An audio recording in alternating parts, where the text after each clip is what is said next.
Hey guys, I decided to make a video for handstands. So this video is going to be for beginners. We're going to work on the mat and on the pole. So instead of the pole, you can always use a wall. So you don't have to have a pole to do this video. So mostly the problem in classes is that they are too short to go through all the stuff that are important, especially in handstands. So that is a thing you should work on separately. So that's why I made this video for beginners to work smart, to train smart and safe, to create a proper line, a proper alignment, to open their shoulders up and to understand how to create a balance. So I hope you're going to enjoy this video. Let's get started. So we're going to start on the mat with hollow body position. Hollow body means you tuck in your pelvis and your tailbone is sticked to the floor. So now, the easiest way to start is breathe out, make your stomach hollow, okay? And now you lift up and then lift up your feet. So this exercise, now the first one, you can hold for 10 to 30 seconds, yes, and then you can repeat as many sets as you like. So the most important stuff is to hold your back to the floor.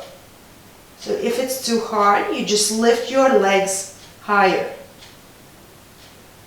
The next exercise is we're going to move our arms up.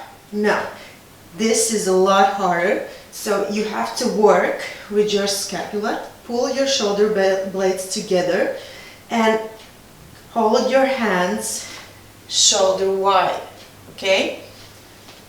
Tuck in, hollow tummy, tailbone stick to the floor, lift up and hold. If it's difficult for you to hold shoulder wide hands, which is mostly for all beginners, they usually hold hands like this. And when you hold hands wide, you cannot engage your upper back properly. So usually I give my students a block. So now this block helps you create shoulder wide position. When you are in this position, you have to work with your upper back here. Your upper back is working. Now, let's do it one more time, hollow position. With your hands up, engage, control, hollow, lift, and hold.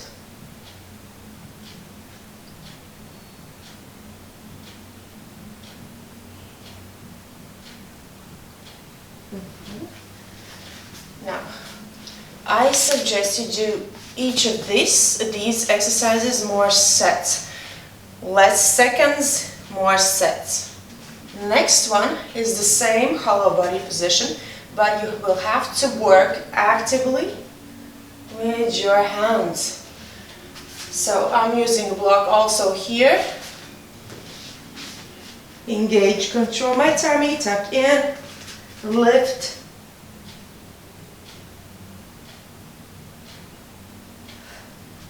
Now remember to breathe.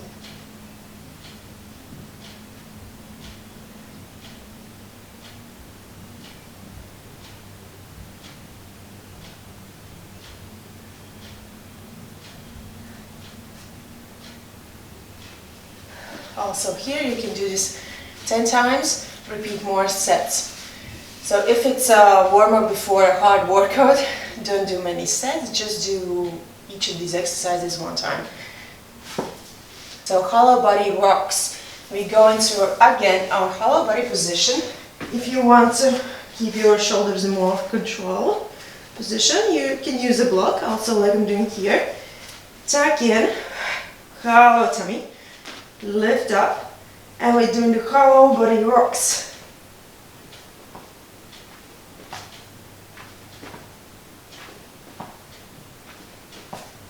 So the key here is try to work with your core, not with your legs or with your hands. And you work with your core to create the rocking.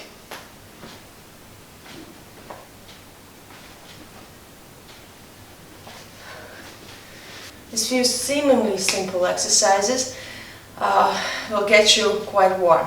So now we are moving on into our plank position.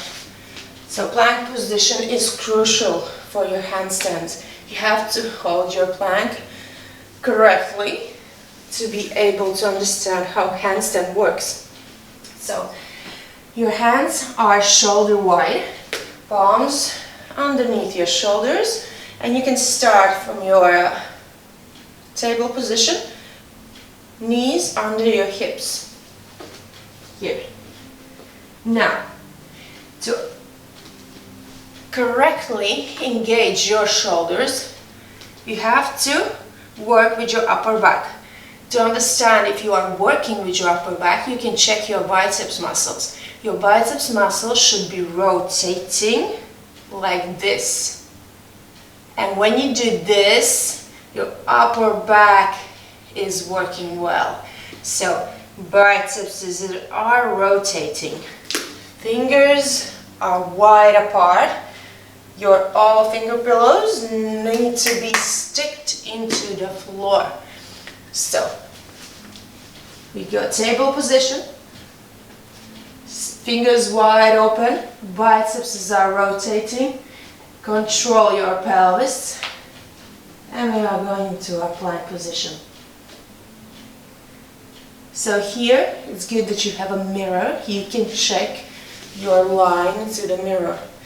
Especially your shoulders and your pelvis, your core. Your core should be engaged also. So I suggest you do the simple plank variation, but do it for 10 seconds and repeat it for, I don't know, 5, 6, 8 sets. And those 10 seconds you are working actively, like maximum effort. You are controlling your shoulders, engaging your core, pushing yourself away from the floor, engaging your quads and your glutes. So if you're working like for 100%, you cannot hold your plank longer than, I don't know, 30 seconds if you're really strong. So for beginners, I would suggest 10 seconds, many sets, but you are engaging everything which you can engage. In our plank position, engaging everything what we can engage. Keep your feet, it's better to keep your feet hip wide. And now we're going into our shoulder blades and pushing away. In and out. In and out. So, do this as many as you can. If you have time and strength, try to repeat more sets. So here it's really important, what do you do with your hands? Your palms is your base. So if you're not engaging your base, so the other little parts in your body can fall apart. So you have to work with your fingers. In a plank position, you're straight, so you might not engage them really strong. But when we will shift the weight forward, you have to work with your fingers as well. So you can imagine that you're holding sand or mud, or your hands are in the mud, and you're trying to pull the mud underneath your fingers while keeping all your finger pillows in the floor. So my fingers are actively working. Now you can feel this really well when you shift weight forward. Then you feel you have to work with your fingers. So in the handstand position, you're going to shift your weight forward, so you have to engage your fingers as well. So now we're going to do the plank position where you are shifting weight. So this will be analog to it, so you can understand how it works. We are going to our plank position. Biceps are rotated. Tuck in your pelvis, plank. And now we are starting to engage our fingers and shifting weight. Back and forth. Working with my fingers, and I can feel that when I'm shifting my weight forward, I feel that my fingers are really actively working, trying to hold the weight. And remember to breathe. Hold your line.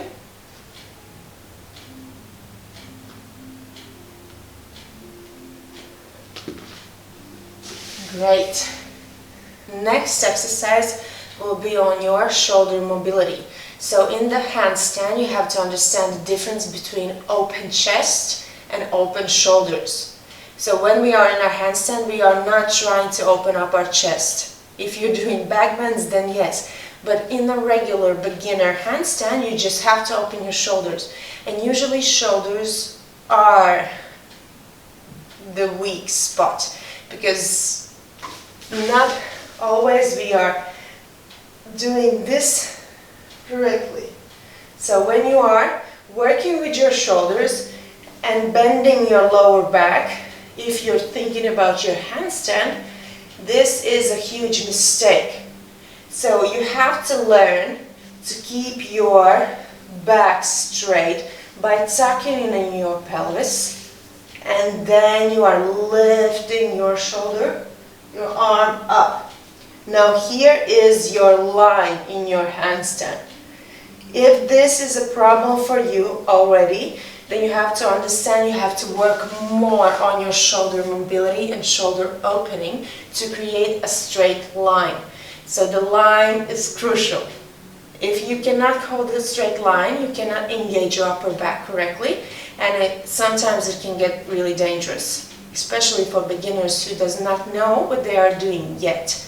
So how do we develop this position? I'm tucking in my pelvis, lifting my hands up. Also here you can hold the block, so you are holding your hands shoulder wide. Now, it's not only about the lifting hands up and tucking your pelvis, you also have to work with your upper back. So I'm trying to think about my shoulder blades pulling together. So I'm trying to create in my mind the pushing away. Because in your handstand you have to work with this push. You have to push. So it's really important that when you are not holding your own weight, you can understand what it means to do pushing. So you create a line, you tuck in your pelvis, and you're working with your shoulder blades. And if you have a mirror, you can check your line in the mirror. Holding your hands, working with your shoulder blades. Okay. So it's not that easy as it looks, I know. So we are moving forward, shoulder mobility. We're going to lay on our stomach, like this. And I'm going to use the blocks here to control. So the height of the block depends on how mobile my shoulders are. So if I can lie here and lift my straight arm, so this is my height. So if you cannot do that, you have to put the block lower. Try to understand which is your line.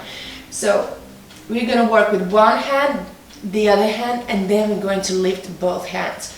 So I'm putting here, the other one is on the floor, resting my neck and lifting up.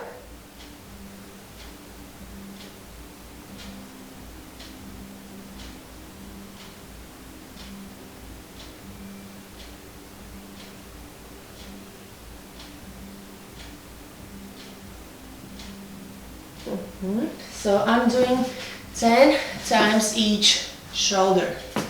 Now I'm moving to the other one, putting my hand up straight and lifting and lower.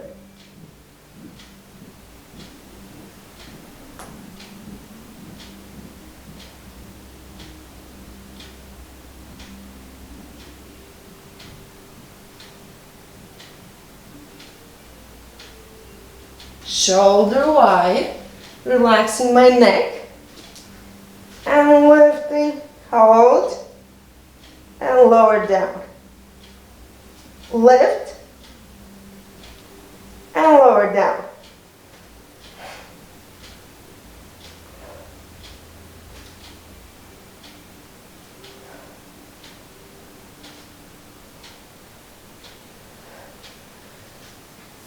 The next exercise will be a puppy pose. So I like to start when my hips, my knees are underneath my hips, and I go on my fingertips. And right from the beginning, I'm controlling my pelvis. Not doing this. I'm tucking in. And now I'm working with my shoulder blades, pulling them together and going.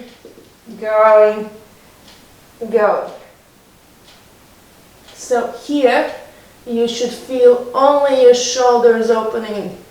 Work with that pelvis, don't try to bend your back.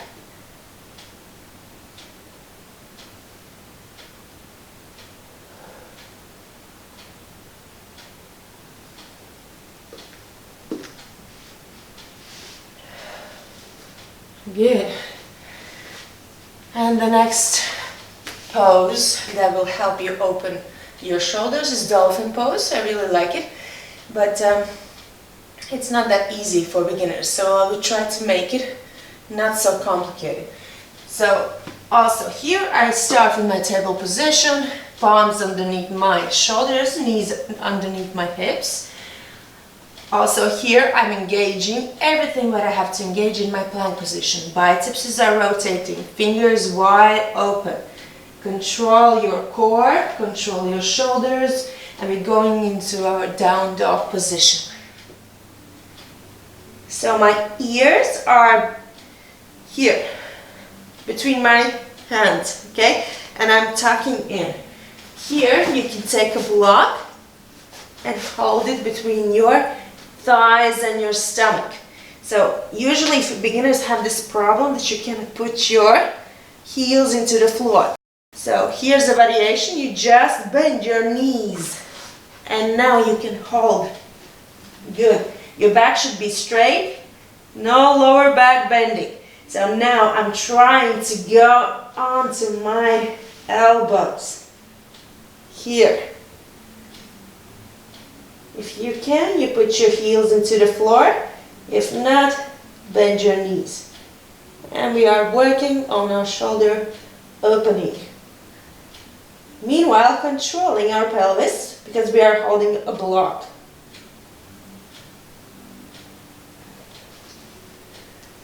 So,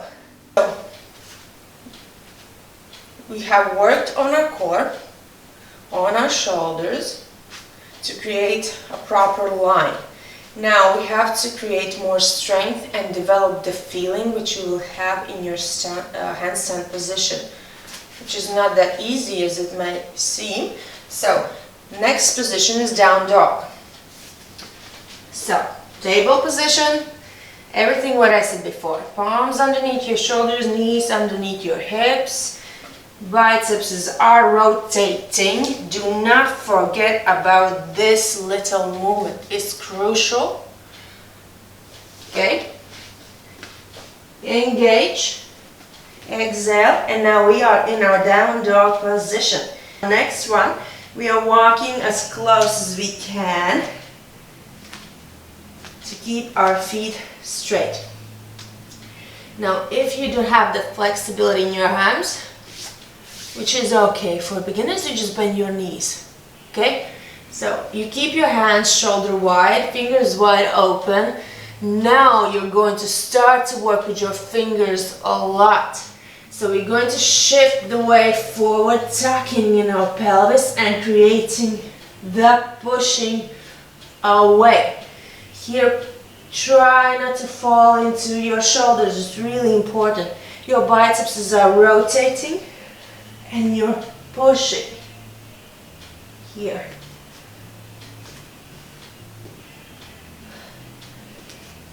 Tuck in your pelvis, shift weight. Try not to overly lift your head up, okay? Your neck should be more or less in neutral position, controlled, not relaxed and not overly contracted over here. So, moving weight forward and back. Now here you can also take the blocks and step on the blocks. and do the same thing. Shifting weight. You can do this with bent knees and pushing. Shifting and pushing. So now you are getting closer to the feeling which you will have in your handstand position. Here, for you to understand, if you are not engaging your shoulders, usually the biceps will be rotating inward. This means when you are not engaging them, you are falling into your shoulders. It means you cannot do the correct pushing away. When you cannot do the correct pushing away in your handstand position, you are risking that your elbows can bend at some point. And if you're in your handstand and you're doing this, you can imagine you probably will fall on your face. So it's really important not to fall on your face. So do the conditioning part and you're good to go. We are moving forward. In this one you can use the blocks because it's going to be easier with the blocks. I like this exercise. It's pretty tough, but it will really, you will learn to engage your core, your hip flexors, which is important, and your triceps will be working a lot. When you're doing the extended position, your triceps muscle is working a lot, so we're going to need it also in our handstand position. So this exercise can help you a lot. So I am starting with seated position, putting my blocks over here, hands on the blocks, shoulders away from my ears because my hands are down, so shoulders are away from my ears, engaging my core, lifting up. So here I'm shifting weight back and trying to lift my feet and down. You can use higher blocks, but be careful. If you have a soft block, it can fall, it can hurt a lot in your joints. So you can do lower one if you want the harder version, or you can just lift your butt by not lifting up your feet. That also works. You do the shifting and lifting butt and back. If you can, you lift. If no, you just work on it. So after this one, you probably want to stretch your hands in the opposite direction, which is good. Do that. So this exercise is not easy, so it's okay that you're not doing great at your first try.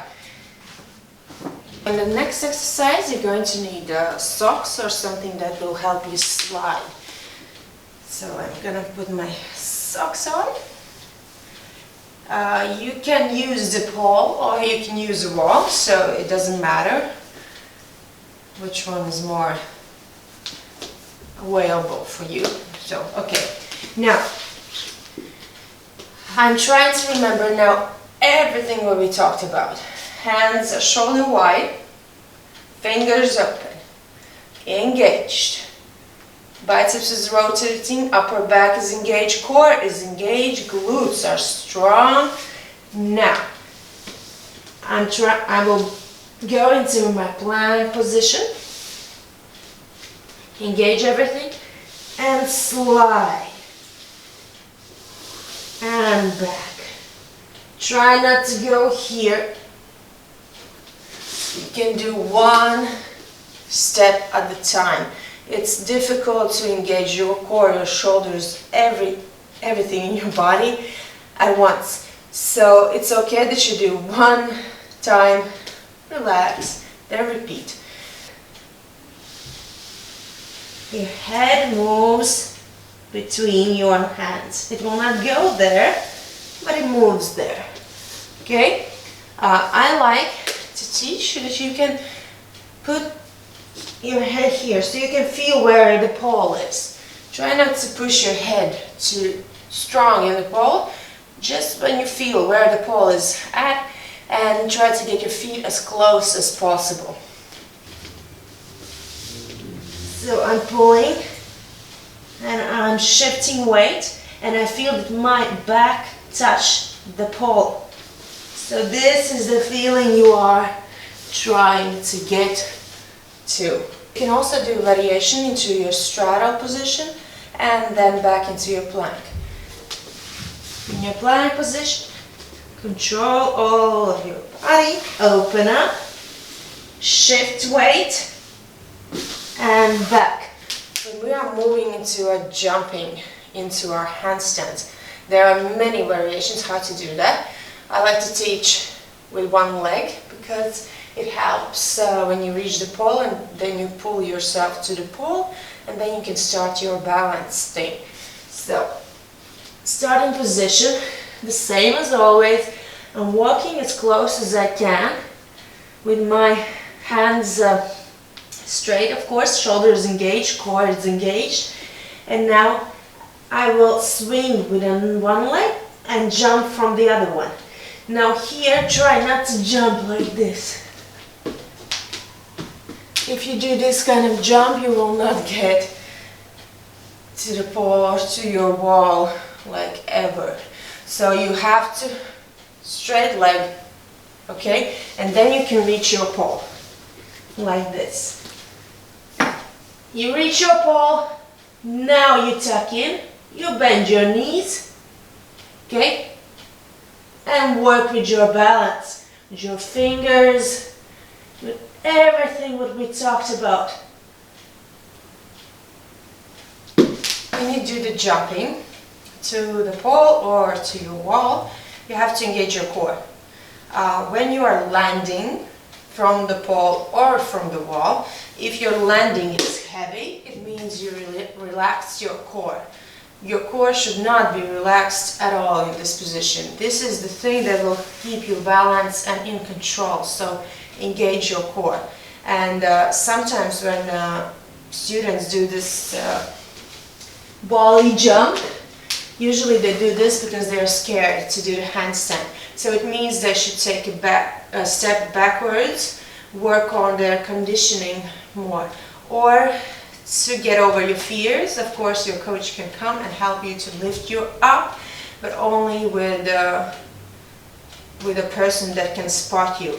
Usually when people are scared, they do incredibly interesting things, so and most of the time the things they do is because of their fears. They can hurt themselves. So if you are scared to jump in your handstand position, always use a spotter. Always ask someone to stand near you to help you get over your fear step by step.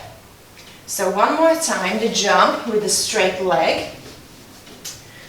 My position, walking to, engaging my core, jump, swing, and I'm up. So here, I try to not do this lower back bend. Tuck in, bend your knees. You can hold to the pole with your feet, but try to create a straight line. If your butt is falling back, it means you're not working with your core enough. Your fingers, your shoulders are strong, your line is strong. So you do the same starting what we did before, and you jump with your knees tucked and try to control your core here. And you are pulling your feet close to your glute here. So when you're creating bigger tension to your core. So we tuck, we jump, we reach, we balance. You can tuck in, hold with your toes, create your line, and work here. So these are the things I like to give my beginners to condition their handstands. There is the last position, which I really like, which is not that easy, is the L pose. You can do the L pose next to a wall as well. So how do we create it? We sit next to a wall or to a pole, and I measure where my feet are ending. So where my heels are now, it's where my hands will be. Don't cheat. This is where your hands should be. So, I put my hands where my heels were, Fingers wide, active, finger pillows, stick to the floor, tuck in my pelvis, and I step here into my elbows. If you can lift your feet up. So here, do not go into your split, not at the beginning, and tuck in your pelvis. Work with your pelvis and lift your foot up. So the foot that is up is trying to reach to the ceiling. Tuck in, control, and balance. So this is it. I hope you beginners enjoyed this tutorial. It's not easy, but I really believe that it's useful. So you can always work more on the mat and less on the pole, and then when you're ready you can switch to the pole or to the wall. And if you have any questions, feel free to write them in the comments or to me directly. I will be happy to answer your questions, and maybe you have suggestions for further videos, also feel free to write them. And train safe, train smart, and remember, there are no needs to go extreme. Consistency is the key. So good luck, have a great day, and see you next time. Bye!